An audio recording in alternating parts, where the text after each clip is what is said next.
Bendito Padre, te damos gracias por esta semana, por los hermanos que están aquí hoy en tu presencia buscando de tu poder. Te pedimos, oh Dios, que te derrames sobre cada vida, sobre cada alma de los que están aquí. Te pido que vayas allí donde están los angustiados, los amargados, los tristes que no han podido estar aquí por sus situaciones, sus problemas. Y no se dan cuenta que si hay un lugar donde se pueden resolver es en este lugar. Permite que de alguna manera tú los hagas despertar y venir a tu casa. Y a este grupo lindo que está aquí hoy, la iglesia está bonita hoy. Permite, Dios, que podamos verte en la hermosura de tu santidad. Que yo no sea un obstáculo, Padre. Que tú puedas hablar con poder y transformar nuestras vidas para siempre. Permite, oh Dios, que una vez más mi orgullo quede roto literalmente. Y yo puedo ocultar mi indignidad detrás de tu grandeza y mi debilidad detrás de tu inmenso poder. Para que todos aquí podamos contemplarte a ti, solo a ti en la hermosura de tu santidad. Quédate con nosotros. Toma el control de esta reunión y también de nuestras vidas. En el nombre de Jesús. Amén. Pues sí, mis hermanos, vamos a hablar del poder de Jesús. Eso es algo que a veces dice, ¿y va a hablar hoy nada más del poder de Jesús? Se necesita un mes y yo creo que no alcanza para poder hablar bien del poder de Jesús. Pero vamos a tratar a través de 3 dimensiones de mostrarte que el poder de Jesús hoy puede trabajar en todas las áreas de tu vida. Si yo te preguntara a ti,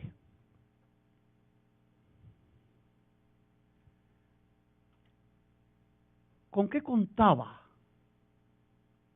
el pueblo de Israel para liberarse después de 430 años de esclavitud del gobierno del imperio más poderoso del mundo en ese tiempo, que los tenía sometidos? Eran esclavos.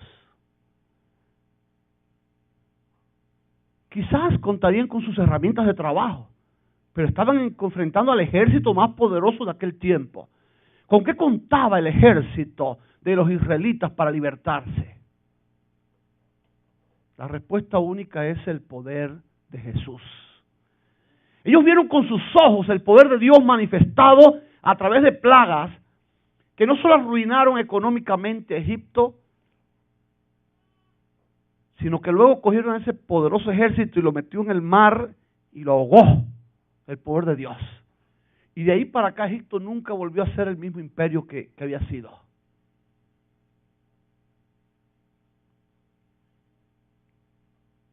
Ese ejército tenía acorralado a un grupo de esclavos contra el mar. La muerte era inminente, era seguro que morían. Ellos mismos lo declararon: nos has traído aquí para que nos maten en el desierto y aquí mismo que la arena nos tape. Así lo dijeron. Era lo que ellos percibían. Pero pudieron ver con sus ojos el poder de Jesús. Y pasaron por el mar y fueron bautizados en el agua y en la nube. Y del otro lado del mar, después de contemplar el poder de Dios, alabaron a ese Dios. Y eso me hace recordar también cuando nos bautizamos. Cuando nos bautizamos, también pasamos por el agua. Y allí el poder de Dios ahoga, destruye a nuestros enemigos, aquellos que nos han hecho sufrir hasta hoy. Y la gente estaba feliz del lado allá del mar. Y alababan, y alababan, y alababan. Y el enemigo estaba contemplando y decía: deje que terminen de cantar.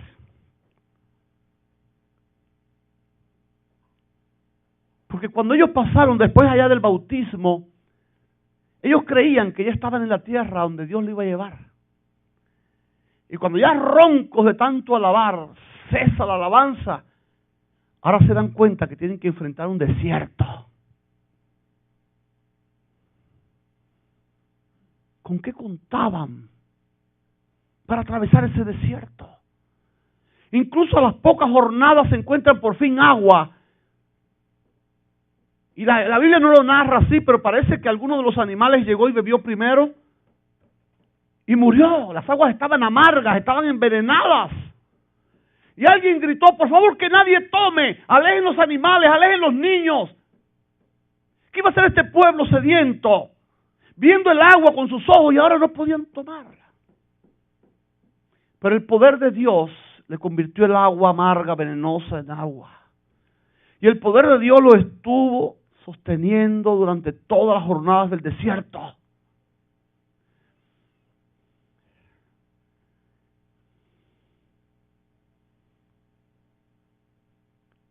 Hasta el punto de cuando los espías llegan a la tierra prometida, ellos tienen que reconocer que Dios no era mentiroso.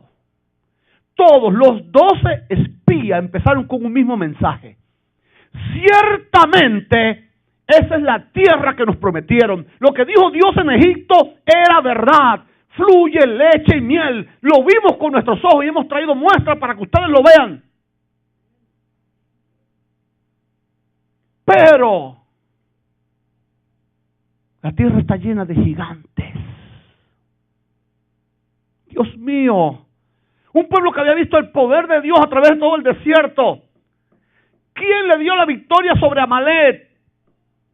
Se enfrentaron y dice que Amalek había momentos en que prevalecía. Pero cuando Moisés subía allá en la montaña, los brazos, Israel prevalecía. Aquí estaba hablando cuál era el arma secreta de Israel. El poder de Dios. Cuando los dos ayudantes de Moisés se dan cuenta que la victoria de la batalla estaba en el poder de Dios, y dijeron, no podemos permitir que se le cansen los brazos a Moisés. Y Ur y Aarón le aguantaron los brazos para que los brazos siguieran arriba, porque se dieron cuenta que solo por el poder de Dios podían vencer a sus enemigos. Y luego este pueblo ingrato incluso tuvo que reconocer que todo lo que Dios le prometió se cumplió. Y nada quedó sin cumplirse de lo que Dios había prometido. ¡Wow! Qué bueno sería que después que nos bautizáramos aquí, nos llevaran al cielo. Pero lo cierto es que no es así. Nos bautizamos y después de la alabanza y la euforia por la victoria que obtenemos, porque el bautismo es una victoria que obtenemos nosotros personalmente los que nos bautizamos. No es la iglesia quien triunfa, no. Eres tú quien triunfaste. Y ahora sales de aquí y el enemigo te dice, deja que llegues a la casa. Ahí empieza lo bueno. Y llegas a la casa y tú pensabas que estabas llegando a la Canaán celestial y te das cuenta que como el pueblo de Israel te queda un desierto por delante. ¿Con qué cuenta la iglesia hoy? Para poder triunfar hasta que lleguemos a esa tierra que prometió. Porque así como aquel pueblo declaró, todo lo que se cumplió es verdad, es cierto. Así lo vamos a decir cuando lleguemos al cielo. A cierta persona de nuestra iglesia se le permitió llegar al tercer cielo, como a Pablo. Y después no quería bajar. ¿Cómo me vas a traer al lugar oscuro? No tienes que profetizar otra vez, tú tienes que cumplir una misión. Pero cuando tú lleguemos al cielo nos vamos a dar cuenta que la promesa de Jeremías es cierta. Como lo dijo Dios, lo que ni en tu pensamiento ha llegado, ni tus ojos han visto, eso es lo que Dios tiene preparado para ti. Pero a veces se nos hace difícil. Hay mucha gente que dice, si yo viera el poder de Dios, como en el Antiguo Testamento, el poder de Dios está hoy también. Lo que necesita hombres que estén dispuestos a ser fieles aunque se desplomen los cielos. Yo te voy a hacer una pregunta. Ayer hablamos de un personaje. No traigo libros, no tengo nada, no puedo regalar mis espejuelos. ¿De quién hablamos ayer? De Zaqueo. Ahí yo te pregunto, ¿tú te acuerdas en la parte del sermón donde yo te expliqué y te aclaré con la Biblia, porque es real, que ese hombre se quedó sin un penny? La mitad de sus bienes se lo dio ¿a quién? A los pobres. Y con la otra mitad pagó su deuda, sus biles, porque tenía muchos biles este tipo. Le había faltado, le había robado a ciudad y media. Pero este hombre, ¿quién le iba a quitar su dinero?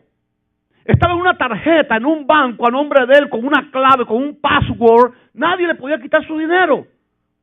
Él lo dio. Ahora te pregunto, ¿cómo iba a vivir este hombre a partir de allí? ¿Cómo pensó él cuando tomó esa decisión que iba a vivir de ahí en adelante? Ese hombre tenía todo el dinero y le faltaba todo. Y ahora que encontró a Jesús, ese hombre estaba claro. Ese hombre dijo, mira, yo voy a dar todo mi dinero porque a partir de hoy, con el poder de Dios me basta. Y la Biblia nos dice que Zaqueo al otro día de dar sus bienes, de repartirlos, se murió. No siguió viviendo, siguió comiendo.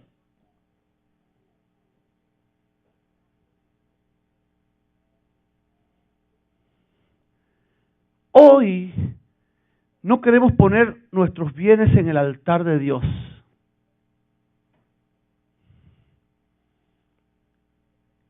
¿Y será que cuando nos amenacen con que nos los van a quitar todo?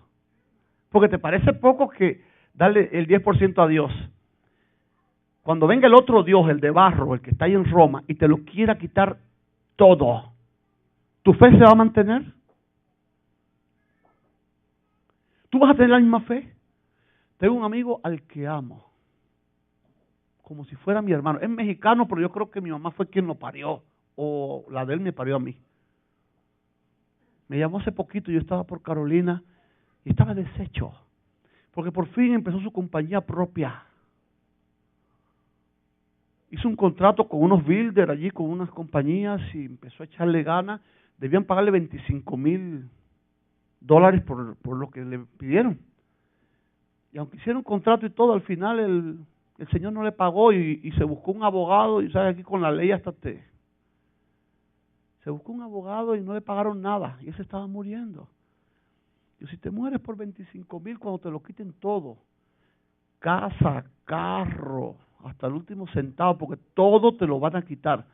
Y eso es yo creo que eso viene hasta de parte de Dios, porque nada te vas a llevar al cielo. Para que tú entiendas que todo eso tiene que quedarse aquí para ser quemado.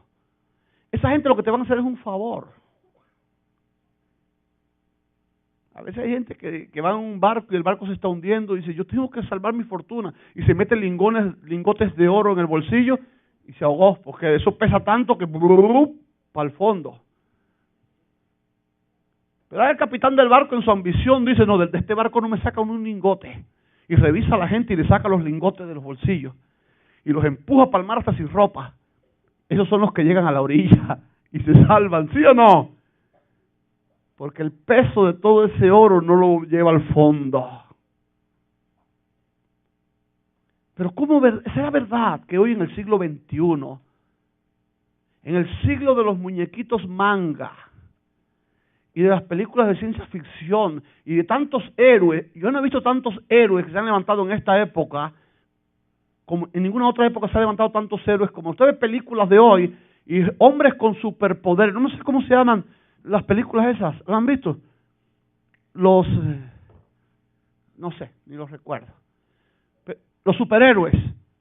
Es un grupo de gente que se reúne ahí a combatir el mal y no sé cuánto y qué sé yo, y todos tienen un poder increíble. Nunca como hoy se han levantado tantos superhéroes en la ficción. Como nunca tampoco hubo tantos demonios como cuando Jesús llegó. Usted dice, pero ¿qué pasa con Israel? Todo el mundo estaba enfermo, todo el mundo estaba endemoniado. No, es que Satanás sabía que iba a llegar el rey. Y él quiso destruir su pueblo. Y sin embargo, estaba trabajando para Dios, porque eso fue lo que permitió a que la gente pudiera ver el poder de Dios. Y Jesús vino y liberó, y libertó, y sanó, y hizo cuanto quiso. Gracias a la obra que ellos pensaban que iban a obstaculizar su ministerio acá. Pero realmente, ¿con qué cuenta la iglesia hoy? ¿Será que tú y yo podemos cerrar los ojos y decir, aquí estoy yo, mi casa, mi familia, mis bienes, porque a partir de ahora voy a vivir por el poder de Dios? Gente que no viene a la iglesia porque tiene que estar buscándosela en el jale. Es lógico, hay que trabajar. Eso está bien. Pero tú vives por lo que ganas allí en el jale.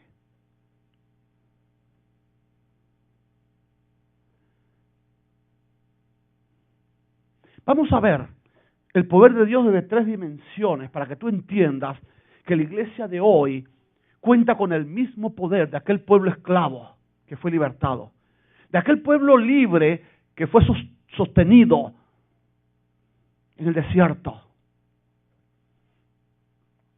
Y así como Zaqueo pudo decir, me doy cuenta que por mi riqueza no es que lo voy a obtener todo, sino por el poder de Dios, tú y yo podamos descansar de una vez y para siempre en el poder de Cristo. Y para empezar,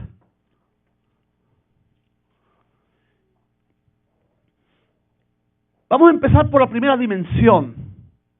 Jesús tiene el poder sobre los elementos externos. La lectura que nos sirvió de lectura bíblica se parece un poco al llamado que le hizo Jesús al pueblo esclavo aquel. Salgan, yo los sacaré con mano poderosa.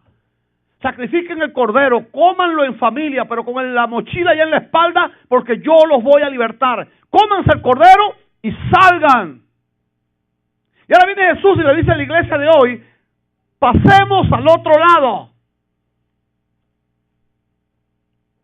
Pero ahora resulta que cuando van en el camino, ya conocemos la historia, he predicado, pero no es mi objetivo predicar la historia de la tormenta allí, ni mucho menos. Pero lo que sí quiero que tú entiendas es algo. Los discípulos fueron obedientes, ¿sí o no? Se subieron en el bote, querían pasar al otro lado. Ahora, ¿qué hicieron los discípulos para que viniera una tormenta sobre ellos? Nada. Ellos no tuvieron la culpa. Ellos iban felices. Su maestro estaba dormido allí en la popa del barco, pero estaba allí. Ellos iban alabándole, reconociéndole, adorándole. Y de buenas a primera, una tormenta. ¿Qué hicieron ellos? Nada. Así mismo te pasa a ti. Vienes a Jesús, te entregas, le adoras, pero en medio de tu caminar con Cristo vienen tormentas. Y entonces tú dices, Señor, ¿por qué? ¿En qué te he fallado? Porque somos buenos para buscar culpables. Si algo no sale bien en la iglesia, ahí va el dedo. Espérate que no veo bien. Javier, culpable. Armandito, culpable. Siempre estamos buscando un culpable. Y no te das cuenta que muchas veces vienen los problemas, no porque seamos culpables, sino porque hay un enemigo que quiere destruirte. Es una batalla. Y que va a provocar tormentas que van a venir sobre ti, te van a sacudir. Yo te voy a preguntar, ¿qué daño hiciste tú para que este loco ganara las elecciones? Tú no hiciste nada. Es el enemigo que se da cuenta que el latino aquí en América es el pueblo fuerte de Dios. Es el pueblo que está proclamando con amor y con fervor la salvación que Jesucristo todavía está garantizándole a la raza humana. Pero ahora se ha despertado un odio contra nosotros. Yo lo he percibido, estoy trabajando igual que ustedes. Ya se lo conté el otro día, pero estamos trabajando en una zanja, en un canal allí, que incluso lo rompieron para hacer uno de estos puentes que están ampliando la autopista, pero rompieron esos canales que ya estaban funcionando y que salían aguas de fábricas y de casas y todo eso, y estaba bien apestoso. Ahí estábamos metidos dando mandarle arriba el agua y bañándonos con aquello. Y ya no aguantamos tanto la peste y tuvimos que subir al puente a agarrar un 10, a respirar oxígeno. Pero en ese momento el tráfico se detiene, prácticamente detenido, y se nos pone enfrente una troca. Y hay un moreno que va en la troca y baja el vidrio y nos ha dicho de todo. Las palabras más sucias que pueda decir alguien en inglés nos las dijo a nosotros. Pero lo bonito es que si nos mandan a nuestros lugares, él no se va a meter allí donde estábamos dando mandarria a nosotros. Y dando pico y pala y de todo. Mandarria es marro. En Cuba le dicen mandarria. Pero lo cierto es que nos dijeron horrores. ¿Y todo eso por qué? ¿Qué culpa tengo yo? Es que se puso alguien allí que está creando tormentas. ¿Qué hiciste tú para que quieran deportar a tu esposo? ¿Qué hiciste tú? Nada hiciste. ¿Qué hicieron los discípulos para que viniera la tormenta? Nada. Pero en medio de la tormenta se acordaron que Jesús iba en el bote. ¿Sí o no? Y ahora Jesús se levanta su mano poderosa, su diestra poderosa. Y esa tormenta que vino sobre los pescadores se deshace. Y eso está escrito en la Biblia para que la iglesia de hoy entienda que las tormentas que vienen no es porque el pueblo de Dios es pecador, no es porque el pueblo de Dios se está apartando de Dios, no, es porque hay guerra. Ahora la gente me estaban preguntando, ¿por qué esos pobres muchachos en Chiapas? Yo no sé, no me pidas explicación, yo tengo el corazón roto también. Un día Dios nos va a explicar. Un día Él te va a dar todas las explicaciones. Pero lo que Dios sí te garantiza es que todo ese dolor, toda esa tormenta que va a venir sobre ti se va a acabar. Y se va a acabar cuando únicamente Jesús levante su diestra. Pero ahora andamos buscando calmar nuestras tormentas por nuestras fuerzas. Buscando a ver a quién le pago para que me resuelva. A ver cómo la hago. Cuando tenemos el poder de Dios a nuestro alcance.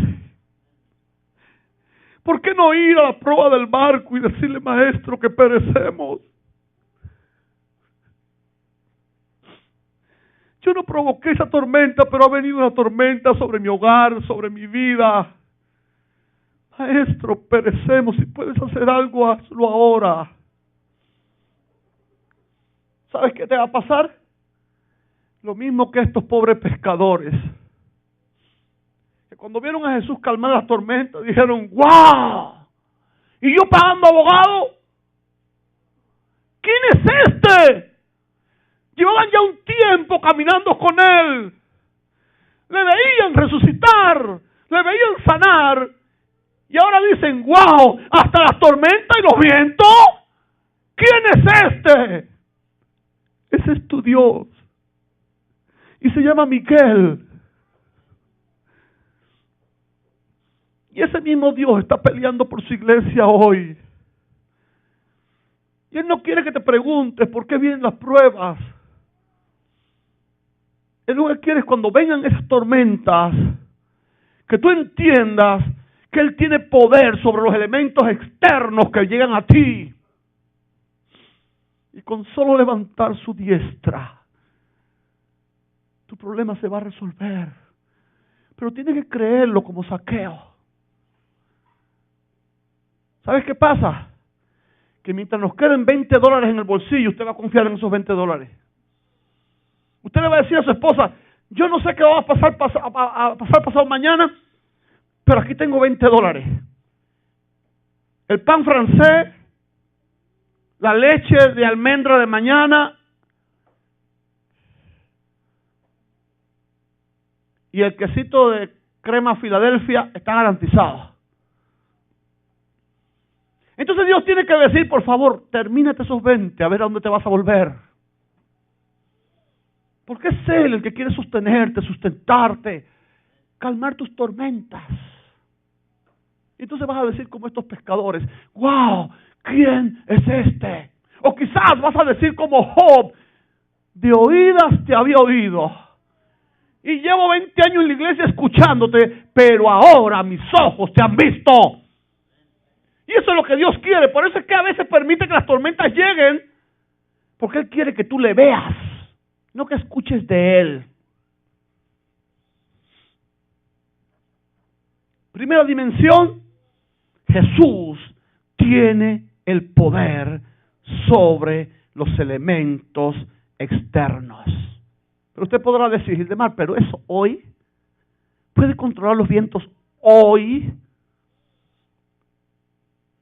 Yo no sé, yo creo que ya le he contado esto, pero se lo voy a contar otra vez si yo lo conté aquí. He predicado en tantas iglesias y a tanta velocidad que ya no sé ni lo que he predicado en ningún lado.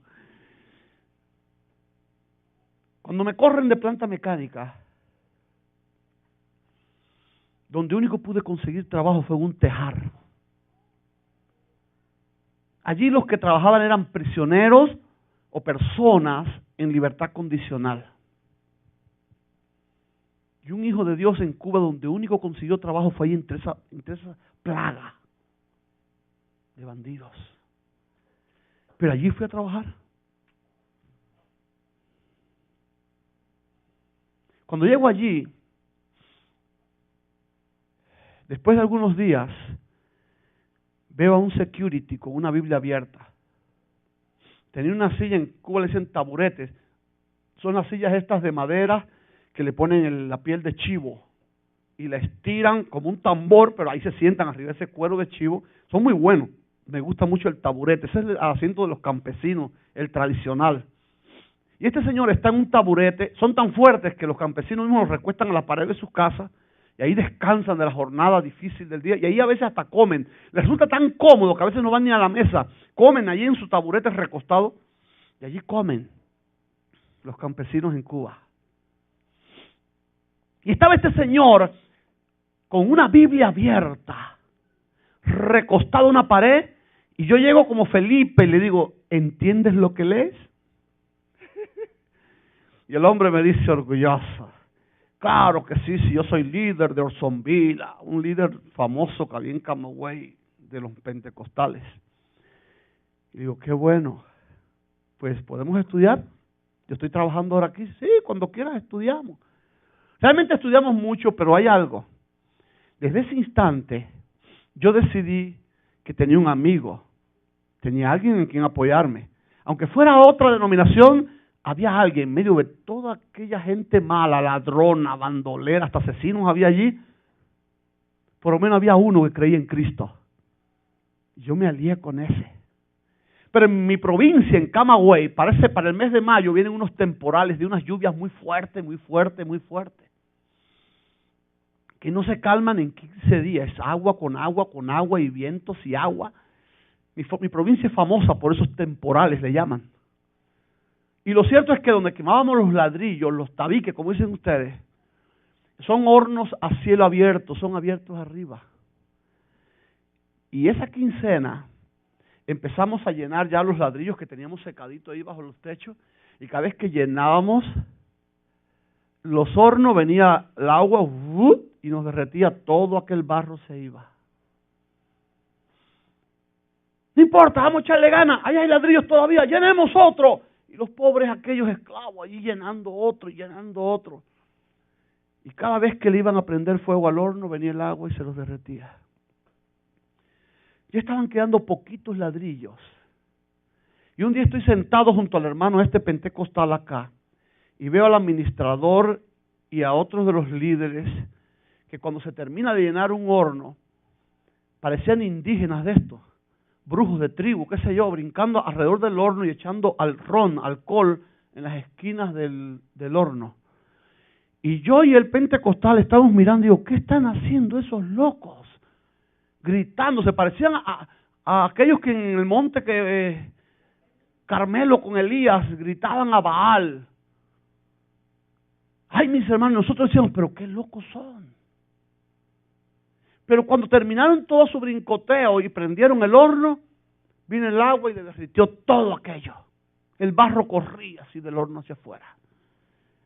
Lo tremendo no fue eso, lo tremendo es que entonces ellos sabían que los únicos dos cristianos que habíamos éramos yo y aquel hombre. Y ahora viene el administrador, pero lleno de ira, y nos dice, ¿ya lo ven? Yo, ¿qué vi? Que su Dios no sirve para nada. Yo, ¿cómo que mi Dios no sirve para nada? ¿Tú no viste todo lo que estábamos haciendo ahí a su Dios? Digo, no, disculpa. Eso tú se lo habrás hecho a tu Dios, pero no a mi Dios.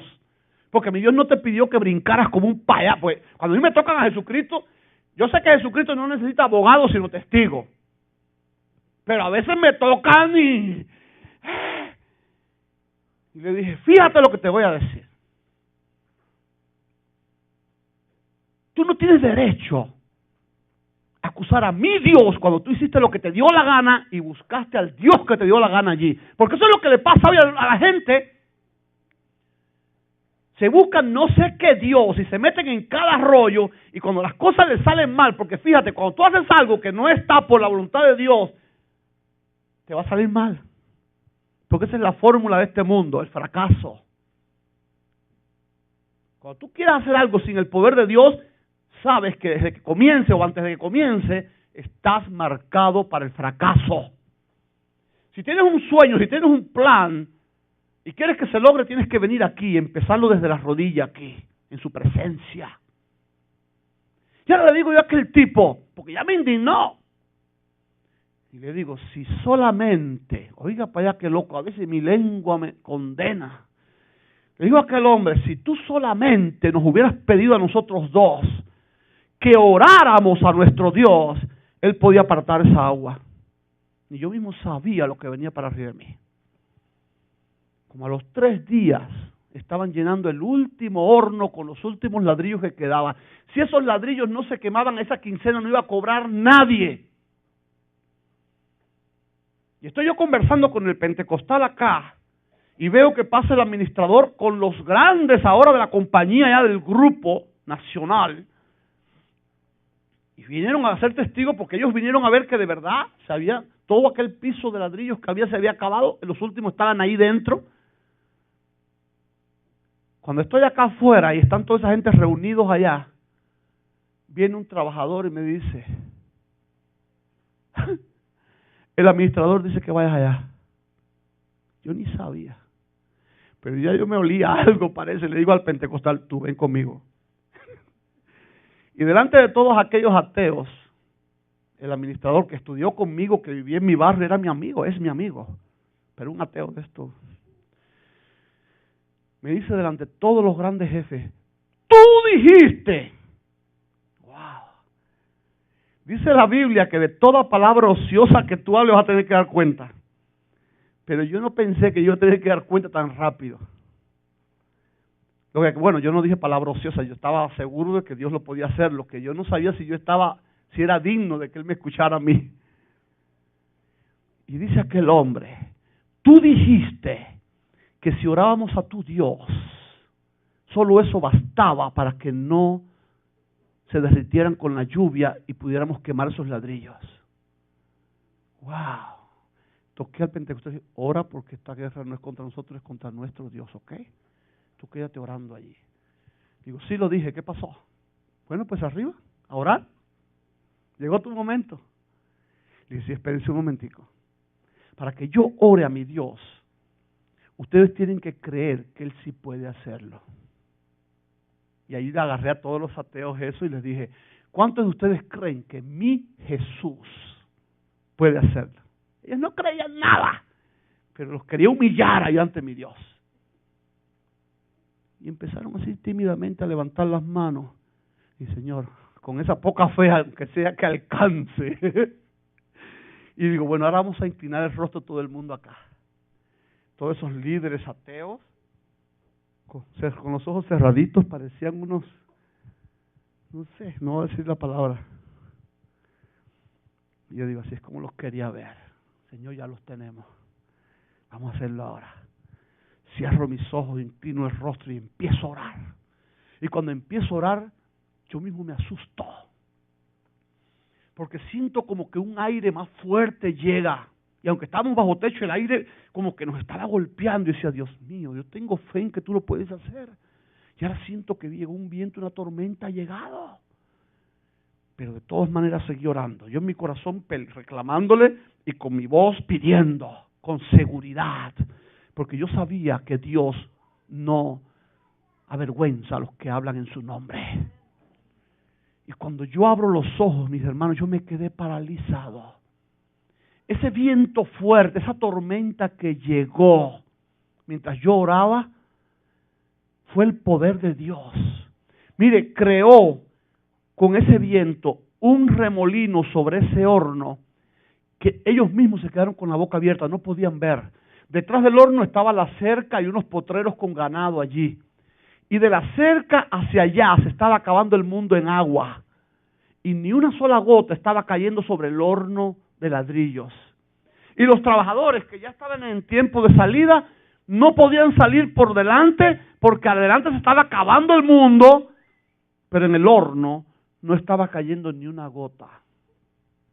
Al otro día en la mañana, cuando voy saliendo de mi barrio en mi bicicleta, el administrador se para junto a mí en su moto y desde allí, desde donde yo, porque Camagüey ya le expliqué ayer que es una llanura así, se veía el humo prieto así de la quemazón de los ladrillos. Y él se para al lado de mí y me dice, mira, tu Dios tenía poder. Digo, no tenía, tiene. Ahí está el dinero de nosotros esta quincena. Él se fue en su moto, pues yo iba en bicicleta, pues me dejó atrás. Pero cuando yo llego, se organiza un meeting y ese ateo reunió a todo el taller aquel, a toda la fábrica aquella y le dice, gracias al poder del Dios de Gildemar, vamos a cobrar esta quincena. ¿Puede hacerlo Dios hoy? ¿Puede Dios calmar las tormentas? ¿Puede Dios resolver tus problemas que vienen a ti aunque tú no te los buscaste? Sí. Porque lo hizo a los pescadores esto cuando la tormenta vino sobre ellos y ellos no la provocaron. Lo hizo conmigo en ese momento y lo va a hacer contigo también cuando las tormentas vengan sobre ti. Solamente confía y solo bastará con que Jesús levante su mano y diga, calla, enmudece. Y no importa quién esté en la cabeza del gobierno, a ti no te deporta nadie si Jesús levanta su mano por ti. Segunda dimensión, Jesús tiene poder sobre los elementos internos. Wow, ¿de qué estoy hablando ahora?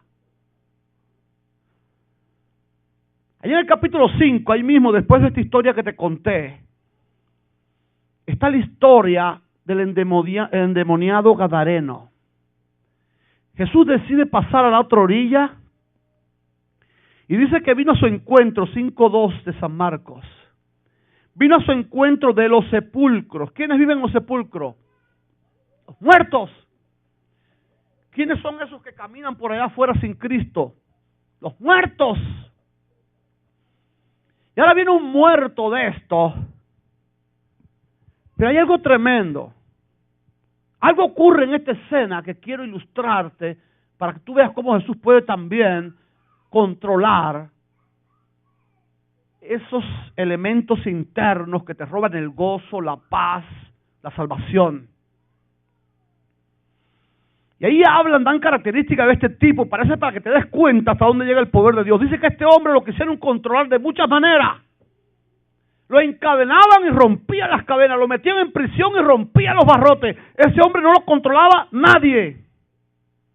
Dice que había sido atado con grillos y cadenas, mas las cadenas habían sido hechas pedazos por él y desmenuzados los grillos. Y nadie le podía dominar. Y siempre de día y de noche andaba dando voces en los montes, en los sepulcros, asustando a la población. Cada vez que alguien estaba por dormir y escuchaba esos gritos, ya los niños están en la cama, que no haya ningún niño por allá afuera. Y dice que cuando vio a Jesús, versículo 6, lo vio de lejos y corrió y se arrodilló ante él. Este hombre sabía que la solución de su problema había llegado a su orilla.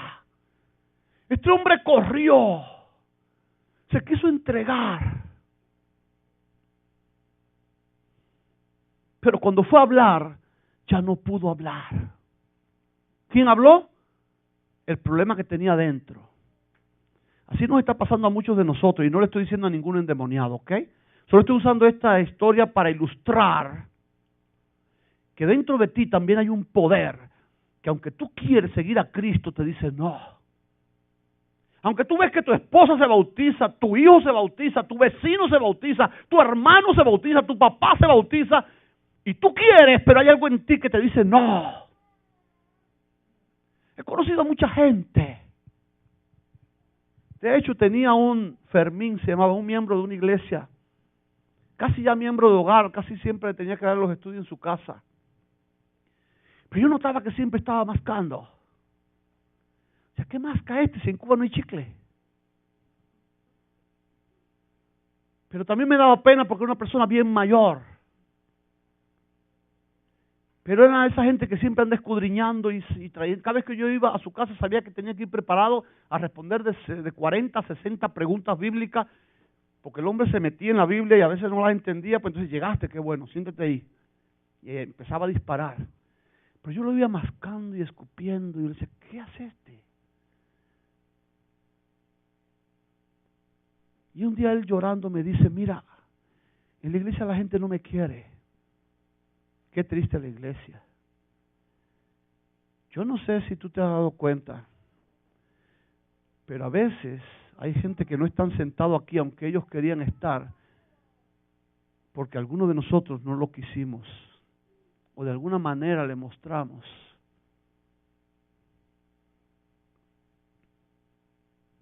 Que no valen para nada para nosotros. Y la gente quiere ser útil para alguien, la gente quiere valer para alguien.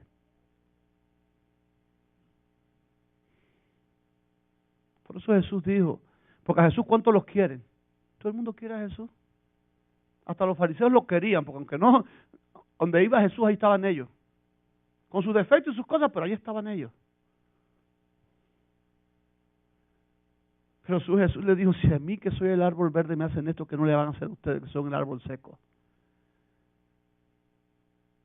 Y Jesús tuvo que decir, si quieren ser premiados por la gracia del cielo, ayuden a mis hermanos más chiquitos, porque lo que tú hagas con él, me lo estás haciendo a mí. Si tú crees que tú amas a Cristo, demuéstralo amando al que se sienta al lado tuyo. Porque nadie se va a comer el cuento de que tú eres cristiano. Si con tu boca dices que amas a Jesús, pero tu hermano lo maltratas, lo minimizas, lo humillas, aunque esté en un grupo, siempre va a estar sentado por allí solo, nadie lo saluda, nadie. Cuando te pide ayuda, nadie se la da. Ahora Elier quiere hacer un programa de jóvenes el sábado en la tarde. Y empieza a pedir ayuda. Y después de mucho esfuerzo consigue 4 gatos para que lo apoyen. Pero si es Gildemar el que va a hacer el programa, todos lo apoyan. Porque yo sé que hay mucha gente aquí que me ama. Pero si estaban dispuestos a hacer un programa conmigo el viernes, ¿por qué no apoyar a Elier con ese mismo entusiasmo? ¿Te imaginas si Cristo llegara hoy y dijera, quiero hacer un programa el sábado en la tarde? ¿Cuántos irían con Jesús al programa? Todos, hasta los ateos quisieran tener parte, porque Jesús es atractivo. Pero cuando es tu hermanito el que quiere tener una programación digna para Dios y quiere que tu talento sirva, entonces ahora tú tienes en cuenta todas las justificaciones. ¿Sabes qué pasa? Yo no quiero regañar, yo no quiero regañar, pero Dios me hace hablar cosas. Pero la iglesia de Dios hoy está llena de Jonás. Mensajeros que no quieren ir a donde Jesús los manda, sino a donde ellos les da la gana. Y la iglesia de Dios no va a ir a ningún lado así.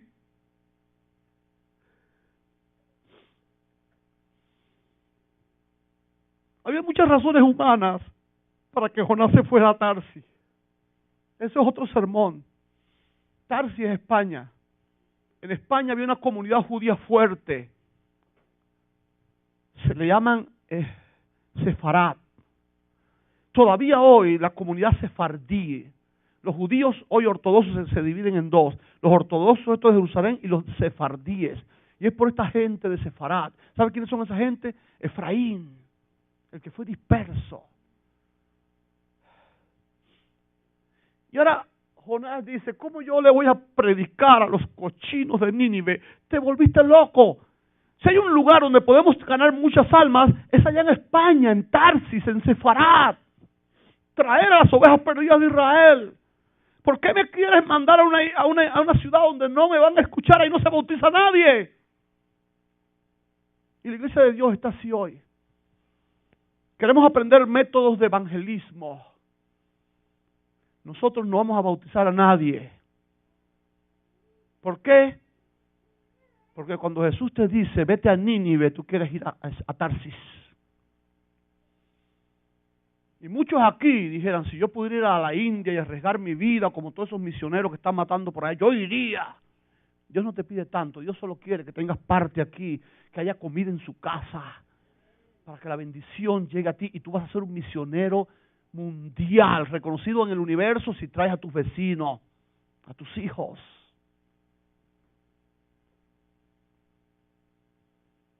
Y qué triste. Ese pobre viejito me dice, la iglesia no me quiere. ¿Tú no lo has notado? Y yo haciéndome el tonto, ¿no? ¿Qué pasó? ¿No me ves como masco? Mira, estoy sin diente. ¿Qué te pasa? ¿Qué mascas? Haciéndome el tonto, yo sabía lo que mascaba. Pero yo amaba a ese viejito y quería ver cómo trataba de ayudarle sin lastimarle. Y él dice, yo masco tabaco, llevo 60 años en la iglesia y todavía masco tabaco. Y en la iglesia no me quieren, me siento y se alejan de mi banco. Y aquel señor me dice llorando, pero Jesús sabe cuánto lucho y no puedo. Él sabe cuánto quiero serle fiel y sacarme esto de dentro, pero me domina. Aquí hay mucha gente que yo sé que ama a Jesús, pero tienen algo dentro que cuando ellos quieren gritar, Jesús te amo, ese es el otro el que habla. La droga, el alcohol, el vicio al juego, a la apuesta, las carreras de caballo, los gallos, qué sé yo no sé cuál es tu, no te conozco. Pero de eso habla esa ilustración. Hoy hay mucha gente como este pobre hombre. Lo de él era un demonio que lo dominaba. Lo tuyo es un vicio, una debilidad. Y tú quieres ser fiel. Pero cuando quieres alabar, ese que está dentro es el que habla, el que te ala, el que te lleva, te subyuga, te esclaviza. Pero en el nombre de Jesucristo yo quiero decirte que Jesús también tiene poder sobre los elementos internos. Ese pobre hombre no tenía solución, viviendo sepulcros porque en la ciudad nadie los quería. Y ahora viene corriendo. Y Jesús vio su corazón. Desde su corazón quería gritar. Pero cuando abrió su boca, el que habló fue su alcoholismo. Y cuando ese alcoholismo grita, no grita bonito. Le dice a Jesús, a este no lo toques porque este es mío. ¿Qué tienes conmigo? ¿Por qué vienes a molestarme? Yo estoy tranquilo destruyendo a este. Y ahora llegas tú. Y Jesús le dice, pues a este no lo vas a destruir. Jesús tenía el poder para resolver esa lucha interna que tenía este hombre. Jesús tiene el poder para resolver todas las luchas internas que hoy están destruyendo Maranata. Yo no soy profeta, pero yo veo algo está pasando en esta iglesia. He estado mucho lejos, mucho tiempo fuera, predicando por allí, y llego y veo otra iglesia. Perdónenme que yo les hable así, pero yo les amo. En el capítulo 3 de Ezequiel, dice Dios, yo no quiero destruir al pecador, y tú eres atalaya. Grítale, avísale, despiértale, porque si el pecador no se arrepiente va a morir, pero si tú no lo alertaste, él no va a morir solo, tú vas a morir con él. Y yo los amo, por eso a veces tengo que decirles cosas que ni quiero decirles, pero se respira que se está perdiendo la unidad de Maranata. Hay problemas internos que yo no sé cuáles son, pero se pueden ver ustedes.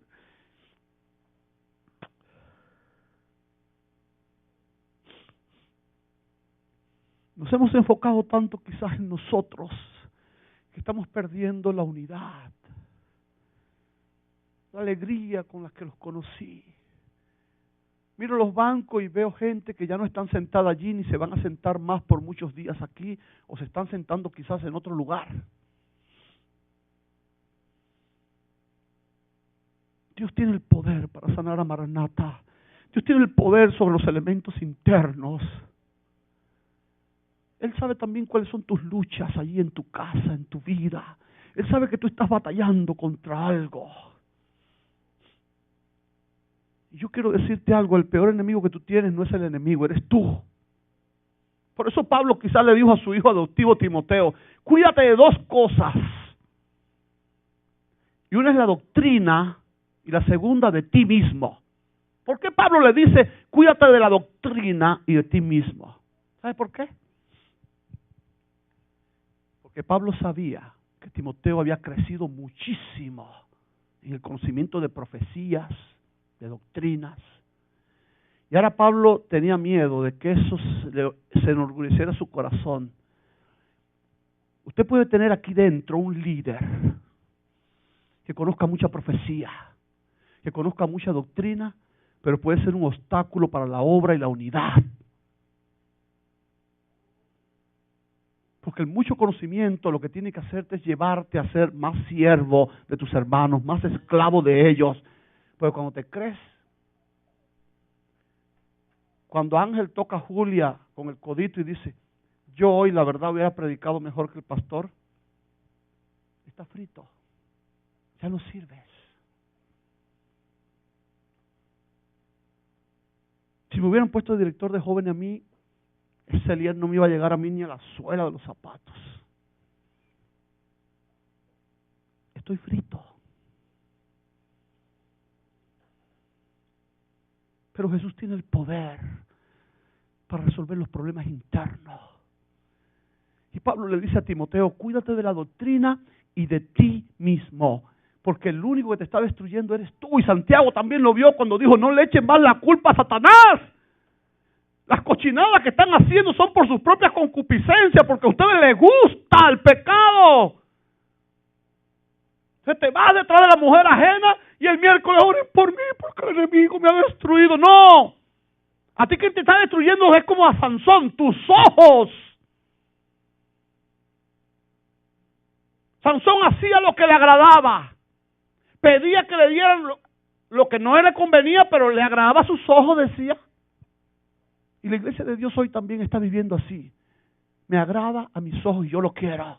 No me importa si es muy espiritual o no. Me agrada a los ojos, dámelo.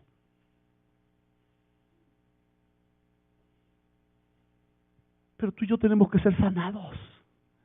Y las buenas nuevas es que dice allí en la palabra que Dios, Jesús, tiene poder sobre los elementos internos.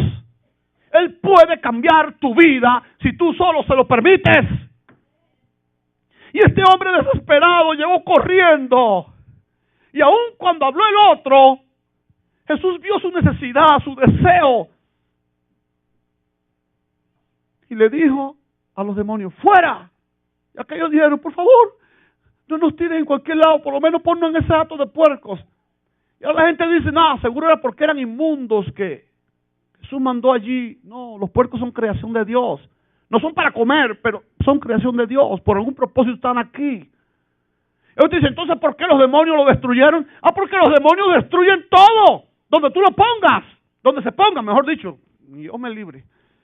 Si un demonio se pone en un árbol, lo seca, lo quema, lo mata. Si se mete en un gato, lo destruye. Donde llegue, porque eso es lo que hace. Y hay gente que le abren las puertas de sus casas y de sus hogares. Conocí a un anciano de mi iglesia. Para hacer sus noches más atractivas, empezó a poner pornografía para él y su esposa ver. Para hacerle la cosa más. ¿Cómo terminó?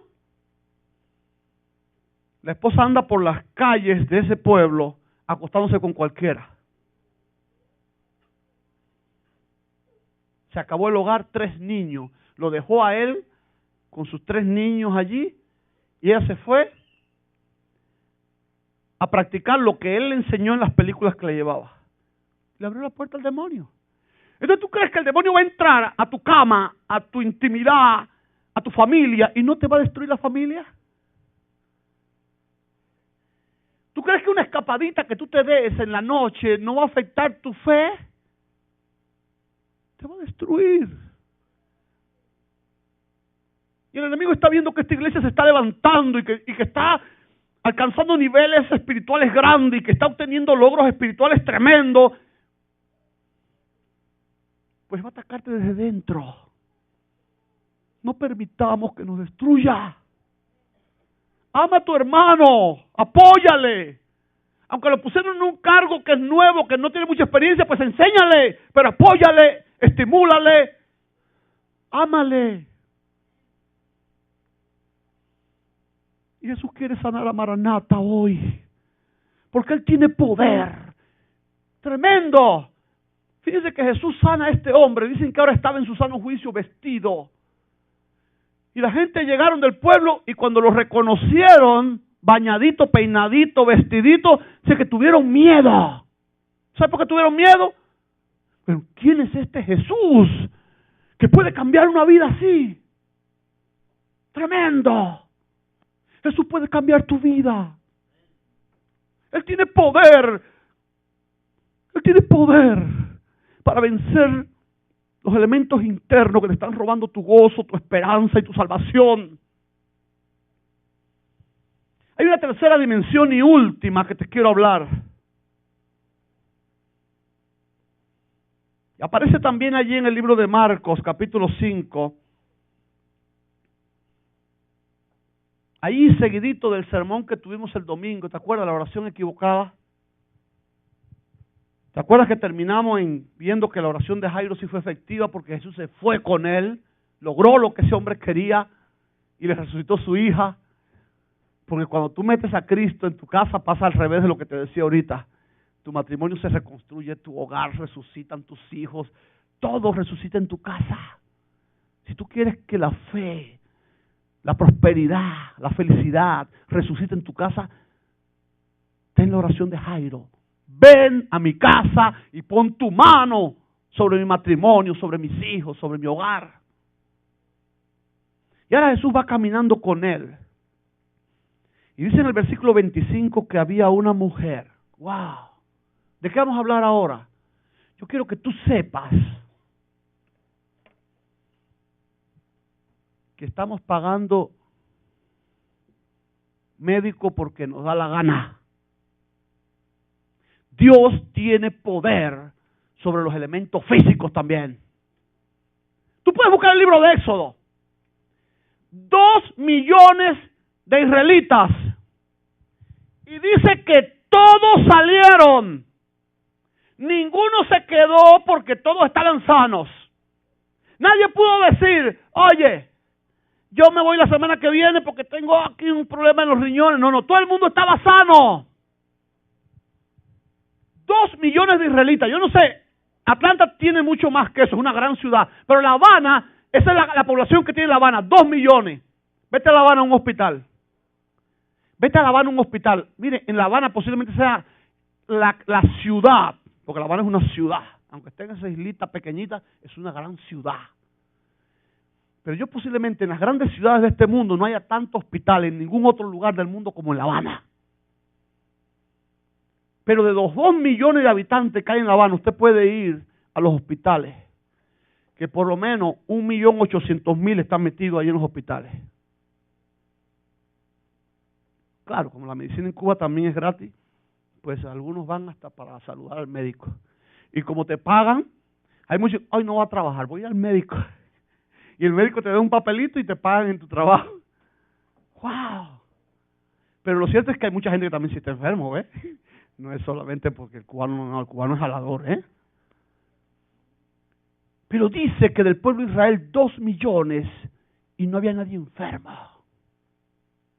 ¿Por qué se enferman los cristianos? Bueno, ese es otro tema. O me invitan a predicar otra semana y yo les predico y le voy a responder por qué se enferman los cristianos hoy. Pero lo cierto es que Jesús tiene poder sobre los elementos físicos.